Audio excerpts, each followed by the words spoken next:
तिब्बतमा बन्दैछ पानी बम, भारतमा तहल्का। सन् 2006 मे 20 मा चीनले दुनिया सामु विकास र इन्जिनियरिङको एक अद्भुत नमुना पेश गर्यो। एसियाको सबैभन्दा लामो याङ्जे नदीमा विश्वकै सबैभन्दा ठूलो जलविद्युत बाँधको निर्माण त्यही दिन पूरा भयो। कुल 2309 मिटर लामो र 185 मिटर अग्लो उक्त बाँधबाट विश्वकै सबैभन्दा ठूलो जलविद्युत आयोजना तयार भयो। त्यो थियो 22,500 मेगावाट क्षमता भएको थ्री गर्जेस जलविद्युत परियोजना। एकै पटकमा 40,000 कामदारलाई काममा लगाएर जम्मा 12 वर्षमा निर्माण गरिएको थियो थ्री गर्जेस ड्याम। 1500 वटा गाउँ तथा सहर डुबाएर अनि 14 लाख मानिसलाई पुनर्वास गराएर तयार पारिएको त्यो ड्यामले 40,000 अर्ब लिटर पानी जम्मा गर्न सक्छ। त्यो यति ठूलो परिणाम हो कि अत्यधिक पानी एकै ठाउँमा जम्मा हुँदा त्यसको वजनले पृथ्वीको घुम्ने गतिमै असर पारेको छ। वैज्ञानिकहरूका अनुसार थ्री गर्जेस ड्यामका कारण पृथ्वीमा दिनको लम्बाइ 0.06 मिलिसेकेन्डले बढेको छ। 7 म्याग्निच्युडको भुइँचालो थेग्ने भनिएको थ्री गर्जेस ड्यामका वातावरणीय तथा अन्य जोखिमका विषयमा पश्चिमा मिडियाहरूले लेखिरहे तर चीनले कुनै परवाह गरेन।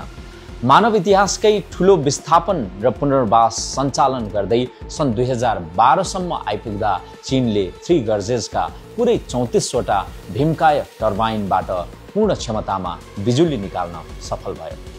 विश्व राजनीति तथा अर्थतन्त्रमा महाशक्ति अमेरिकालाई टक्कर दिइरहेको त्यही चीन अहिले थ्री गर्जेसलाई नै मात खुवाउने गरी तिब्बतमा एउटा प्रोजेक्ट निर्माणमा जुटेको छ।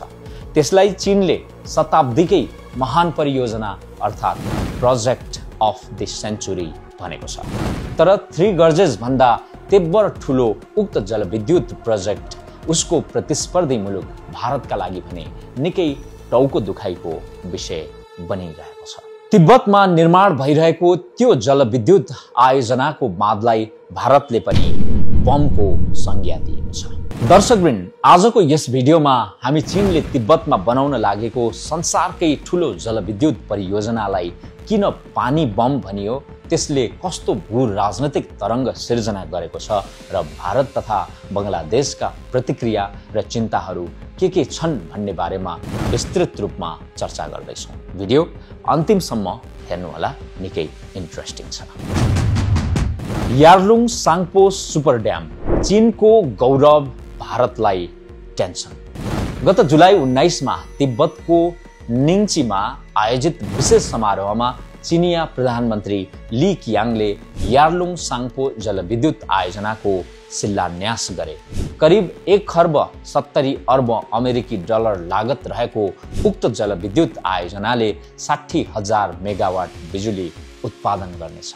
यो यति धेरै बिजुली हो कि 30 करोड मानिसका लागि यो पर्याप्त हुन्छ।